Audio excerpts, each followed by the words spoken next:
Hi, and welcome to another episode of Homebrew the Partial Mash Way. Today we are back to partial mashing, no more kits, back to doing it the way the title describes, the partial mash way. So what we're going to be making today is Bock You. It's a German Bock.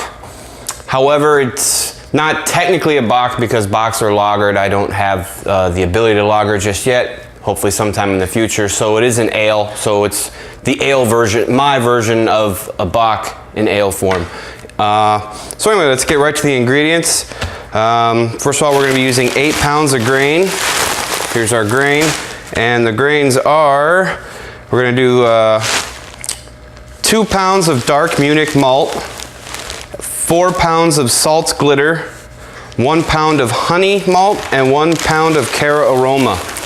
I love that Cararoma. It gives a good color, and I don't know if I'm pronouncing, I mean it says aroma, and it gives a good smell too. So then for our malt, for our extract, we're using just Munich Malt extract, 3 pounds. Our hops are Northern Brewer, Hersbrucker, and German Magnum. The yeast we're using, I don't know if that, I think that's in the shot. This right here is a German ale yeast. I did do a starter on it. Didn't bother recording that and posting that because I've, you know, you can look on YouTube, you look up yeast starter and pretty much all the videos are same. Everybody does it pretty close to the same, you know. The only thing that I haven't seen anybody do, which means that I'm not saying that nobody does it, that I do is I actually add some yeast nutrient to the boil before I pitch the yeast. So yeah, other than that, I mean, it's pretty cut and dry. Got it sitting here on the stir plate. It's ready to go as soon as the beer's ready to go. So I got the water going. I think we're just about ready to start. So yeah, oh, one thing we are going to do different that I had talked about doing previously but have never done is I'm actually going to be, when I dough in my grains, instead of having the water heated and ready and dumping the grains and stirring, I'm going to fill my mash tun using gravity in my pump from the bottom. That way it'll be faster, easier, and it's supposed to prevent dough balls, so it makes it easier. I've seen it done, it seems to work, so now I'm gonna try it. So anyway, yeah, we'll get right at it just here in a sec. Okay, so you can see we've got all of our lovely grains and our mash tun ready to go. Just off camera here is the water that's heating up. I'll try and do this as smoothly as possible. Hopefully I can get this in the shot. Yeah, so there's the kettle that's got the heated liquid that I'm about to pump through this hose here, and then I've got the pump stationed right there, so you can see how it's connected. Yeah, so here we go. We're gonna go ahead and pump's all primed and ready to go. I don't have a self-priming pump. We're gonna go ahead and start her up. She's ready to go. Let's see if this works.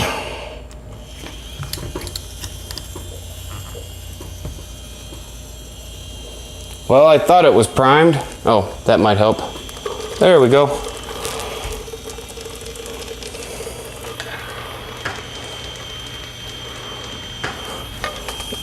I think it's moving water. Yeah, our level's dropping. Actually, what I might need to do is kill the pump because I don't think it's moving right. Let gravity do this, get there, and there we go. Yeah, you can usually tell by the sound the pump's making. Wasn't making the right sound. Now we're getting water through. Can you see the grain kind of rising? I don't know if that's coming through on camera. It's coming up as water's coming through.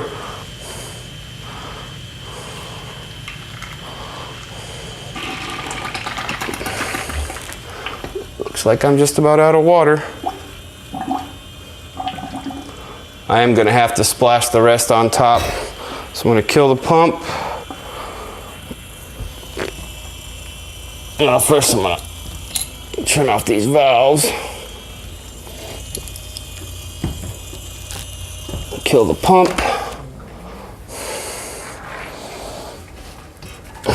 Okay. Now, I might be rusty a little bit, so let's see how much I can avoid spilling. Oh, am I directly in the way of that? Yeah, okay. Gonna have to try this. Okay, let's back up a little bit. Not the best job, my apologies. Okay, put on our gloves because this is going to be hot.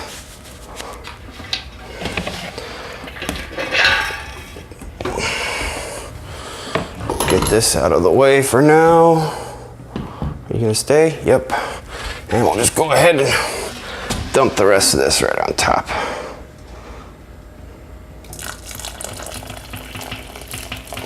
Well, one thing I've learned is the next time I go to do this, I'm going to put even more water in the heat up kettle. That way I don't have to do this part. Okay, get our spoon, do some stirring.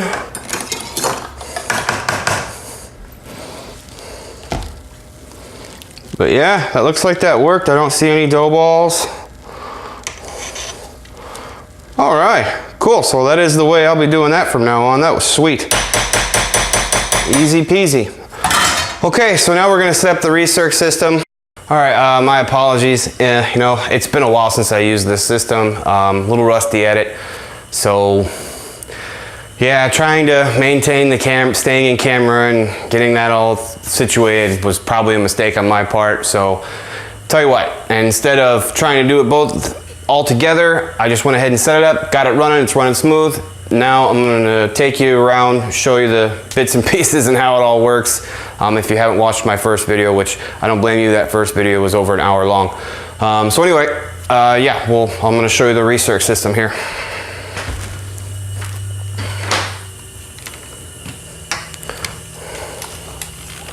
Going mobile. Okay, so this is our hot liquor tank. That's our mash tun. Wow, finger in front of the les. Wow, God, I'm such a rook. Let's try this again. Okay, this is our hot liquor tank. This is our hot liquor tank with Herms coil. Water should be maintaining a good 160 degrees. That's a little low, actually. It looks like it's 100 and what are we gonna call it, 157?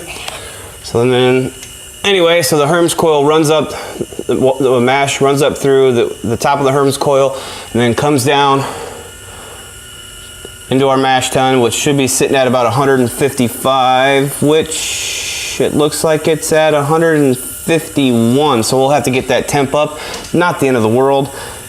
Go ahead and show you the fountain head that I have inside here. Yeah, see? Nice rich brown color, smells great. Too bad you can't smell through the camera. And then it exits the mash tun here, goes down this hose, through our little pump here. Not the biggest pump in the world, don't need it. You know, I think that was definitely the budget pump on Midwest.com. I bought it and the kit, I want to say it was 150, but this was a year and a half ago, so I could be wrong. And anyway, then back traveled up through this hose into the liquor tank. Now you might be wondering, why are my hoses mixed and matched? Well, because I used what I had and I bought as little as I needed to. The braided hose was from a separate kit, or came with something else I bought. I think it came with some of the valves I bought, and I figured, well, why buy more hose? Yeah, it's mix and match, it looks ugly, but who cares? At the end of the day, I'm still making good beer. All right, so we're gonna do this recirc for about an hour. In that time, that right there should clear up greatly. I mean, that's kind of the whole part of doing a recirc. I don't do any step down mash. I do everything at 155. I like to keep stuff simple, easy peasy, lemon squeezy. All right, so like I said, we're gonna do that mash for an hour. We're gonna work at maintaining the temp, and we'll see you when it's time to do the sparge. All right. Okay, so we're done with the mash. So now we're just going to get ready for the sparge. I've got to quickly heat up the hot liquor tank, the water for the sparge water, to 170. Then you can see that I've moved the line from I've moved the line from here at the exit of the Herms coil over to the outlet valve for the water in the hot liquor tank. Again, it's going to come down this hose here through the fountain head to sparge our grains, and then at the same time the exit hose that was on the mash tun is now not connected to the pump, but rather in the bottom of the brew kettle. So once our sparge water hits 170, we'll start the sparge. Right now I'm at 162, so we got a little bit to go, and I'm not going to bother having you guys wait around for that. So the next time we come back, probably right before the boil, and then right as the boil begins. We'll see you then. Okay, I know I said that I was gonna come back just before the boil, but I decided I'm gonna go ahead and come back and add the LME, just so I could basically bring up the point that I add LME before initial boil, and the reason being, well, at least for this beer, and the reason being is because for this beer, I don't feel that hop utilization is that important. Now, if I was gonna say brew an IPA, I would definitely add it later in the boil, because you want those hops to come through in an IPA. I mean, that's kind of the whole thing about an IPA. But anyway, so yeah, so this time I actually got smart and remembered to heat up the LME still in its packaging, so it's running a whole lot better. And another reason why I like adding the LME pre-boil is I don't have to worry about scorching. Okay, if you do the boil, if you do a little bit of a boil before adding the LME, you gotta take it off the burner, you gotta really stir that crap, otherwise you're gonna scorch in the bottom of the pan. Well, if you just add before the boil, you don't have that problem. Sorry about the noise from my water faucet, but I'm gonna go ahead and add some hot water to get the rest of this syrupy goodness out of here. That should do it. Give her a shake. Okay. Frankly, I don't really care if I get all of it. Whatever, who cares? Not the biggest deal in the world. All right, so stir that in. I'm gonna bring my heat up, and we'll come back. Maybe I'll show me fighting the good old hot break. So I'll see you in a little bit. Okay, we are at the boil. You can see we've got lots and lots of foam here. We're just gonna start knocking it down.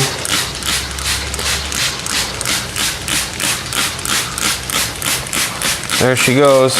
Okay, now we need to start getting serious about this.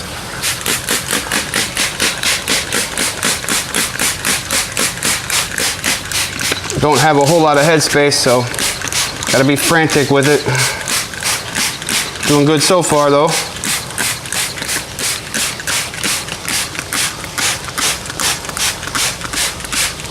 You don't have a squirt bottle for cold, clean water, man, if you don't have one right now, go out and get one for this. I mean, this is a lifesaver. I don't know how many boilovers I've had turn into messes trying to regulate heat. And you know, on an electric stove, it's even harder, I think, than on a propane, because propane's a lot more immediate. But even still, you know, once I got this water bottle, I don't think I've had a boil over. I haven't had a bad boil over since. I think I've had one because I got distracted and wasn't paying attention, but other than that, yeah, I'd say we're just about through it. I'll let that sit for a minute, see if it builds any more.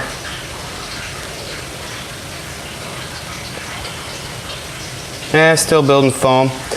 While we're waiting, just to let you know, while I was waiting for the boil, I went ahead and started my cleanup on my Herms system, the mash tun and the hot liquor tank. It's really simple. All I do is just I run that system with 2 goes around with hot water that's got PBW dissolved in it, and then 2 rounds rinse. Right now it's on its last rinse, and then I'm done with it. You know, the hot liquor tank doesn't really need to be cleaned because all it does is hold clean water. So yeah, The mash tun, I clean it out first with PBW, and then I do that cycle through the Herm system with PBW twice, and then hot water twice to rinse out the PBW. Well, I'm gonna say that we are ready for our first hop addition. So yeah, let's go get our strainer.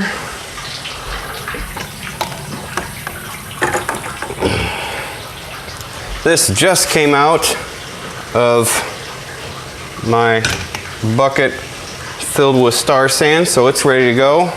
Then our first addition, let's see, is, where is it? Hersbrucker, wait, no, excuse me, is Magnum. We're gonna do that for 60 minutes. Scissors, where are you? They're over here. Okay, see, this is a German Magnum.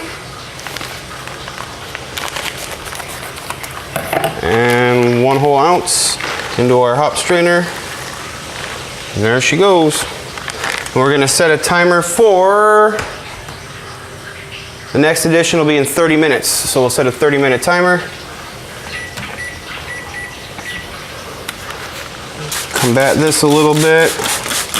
I'm gonna go ahead and use my stir spoon to knock those hops down in there.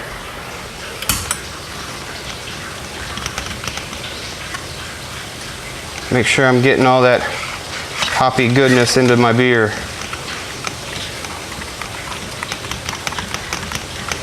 Okay. All right. So we made it past the hop break. Did our first hop addition. So yeah, I'm just gonna go away and we'll come back in 30 minutes to the next hop addition. By the way, this smells terrific. I wish there was smell-o-vision.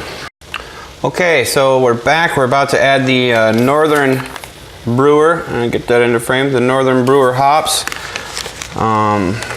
Make this real fast because I have to have my vent fan off and I don't want it fogging up my cabinets and ruining my cabinets. So those are in the screen. Go ahead and once again use my spoon to push those down in and give them a stir to make sure they get utilized the way they should. Okay. By the by, if you don't have one of these, get one of these.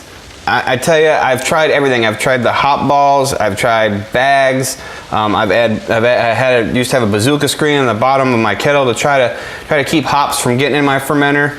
And I tell you, this is by far the best device that I've used. Hop bags, they can be a real pain to get in. You gotta clean them. Hop balls, the ones I've had, they don't hold enough hops or they bust open and become useless in the boil. But this guy right here, these hop screens, you can get them on Amazon. Take a look at that. You can get these on Amazon. They're not terribly expensive. If you're looking to keep hops out of your fermenter, trust me, this is the way to go.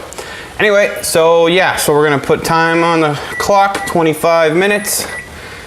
And our last hop addition will be 5 minutes left in the boil, and that will be, I'm probably gonna kill this pronunciation, Hersbrucker. I don't know, I'm probably killing that pronunciation. But anyway, yeah, so we'll do that with 5 minutes left in the boil. Just realized I don't have any Warflock tablets. Oh well, not the biggest, not the end of the world. So anyway, so yeah, so we'll see you in about 25 minutes. Okay, so we're at the last hop addition. We're gonna be adding Hersbrucker. Again, I don't know if I'm pronouncing that correctly or not. I'm not German, so go right into our strainer. Get all that hop deliciousness. Get our spoon once again. Push that down. I went ahead and moved the camera around so you could kind of see just how much water I've managed to boil off, you know, and I've got my burner set to where I'm just boiling, and yet still after, put on the timer, just after that long, you know, 55 minutes, I've managed to burn off, you know, let's see if I can get that in the shot. Okay, we'll call that good. You know, I was right here, I was right at the 4 gallon mark, and I've probably lost it at least a half gallon, maybe more. It's kind of a bummer, but it is what it is. Just to add it back in with cool water when we go to, right before we pitch. All right, so that's it. And yeah, I'll bring you in briefly, just show you chilling, and yeah. All right, see you in a minute. Okay, so we're back. I just thought real quick that I would show you how the that hop strainer basket, what I do, because you know it's full of stuff, so you just kind of, you know, pull it out. I'm wearing my pit paws. That's what they're meant for barbecue, but I use them for this too. They come in handy because you know you've got all 5 digits you can use. I'll just strain that out. Probably not gonna get all of it, but get as much of it as I can. Because obviously the wort that's in here is gonna have the most hop utilization. So get it and get it back into the finished product. Just roll it around until I get as much liquid out of it as I can.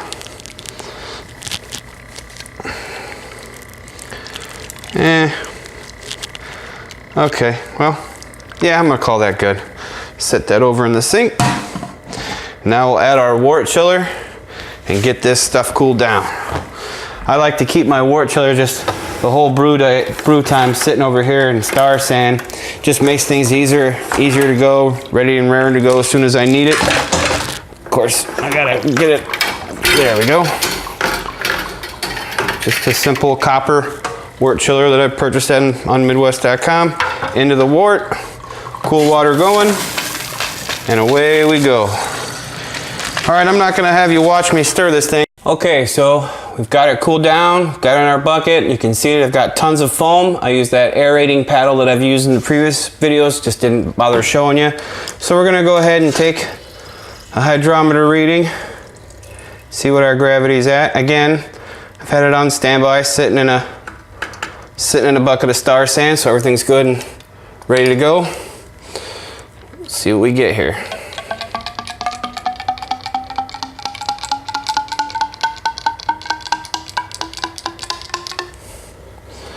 Okay. And we are sitting at, come back around. Come on, come back around. Dang it.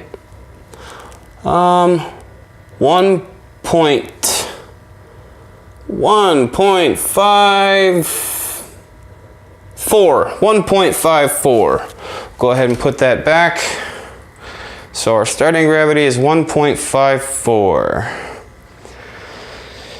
All right. I'm gonna go look at my notes and see what they say. Well, my original gravity the other time I did this was 1.6. So I hope I'm saying that wrong, or right. Why would I want to say it wrong? Anyway, so let's go ahead and cap her up. Okay, lid over here. Put our airlock in as soon as I find it.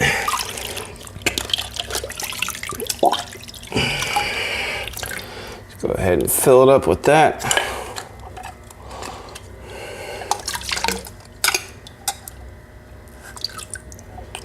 Okay, it's the right place. Pop her in. Oh, I forgot to pitch the yeast. How dumb is that? Wow, that would have been interesting. Of course, I would have figured it out when I came back out and realized that my yeast was still sitting in that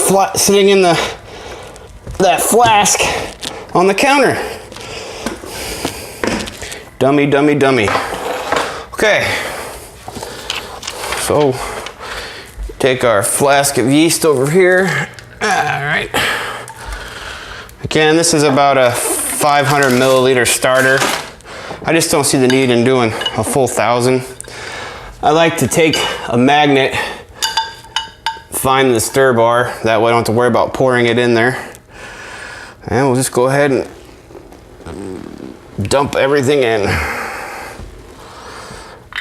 I use light DME, and you know, I'm making a dark beer, so I'm not worried. Some guys like to separate them and only, you know, and try to limit how much of the what's turned into beer thrown in, or the wort. I don't worry about it. Maybe if I was making a lighter beer I would, but not today. Okay, so now we're ready for the airlock and to throw this in the fermentation chamber. That was funny. Okay.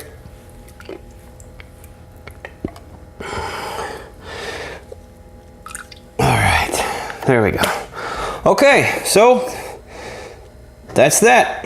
I'm gonna go stick that in my fermentation chamber, or closet, whatever you want to call it, and then I'll be back with some closing thoughts. Well, that's it. Another brew day in the bag. All went pretty well. No messes, no mistakes, except for that one at the end, but I caught it before it became an issue. Yeah, so I got a lot of cleanup to do, which is pretty typical. So I don't really have much else to say other than I enjoyed brewing beer. I hope you enjoyed the video. If you did, slam that like button. And if you want to see more, hit subscribe and make sure you set your alerts so you know when I drop new videos, because I'm going to try and drop pretty frequently. Speaking of which, the next video out will be probably early next week. I'm going to be filtering and kegging Cow Chocula, the last beer that we did. Show you my whole filtration process and also explain why, mainly because the yeast in my stomach don't agree. So yeah, I don't really do it. I'm not worried about chill haze or the proteins. I don't want the yeast in the final product because my stomach and yeast don't agree with one another. So that's it. I don't really have anything else. Until next time, this is Steel City fan saying cheers, and we'll see you next brew.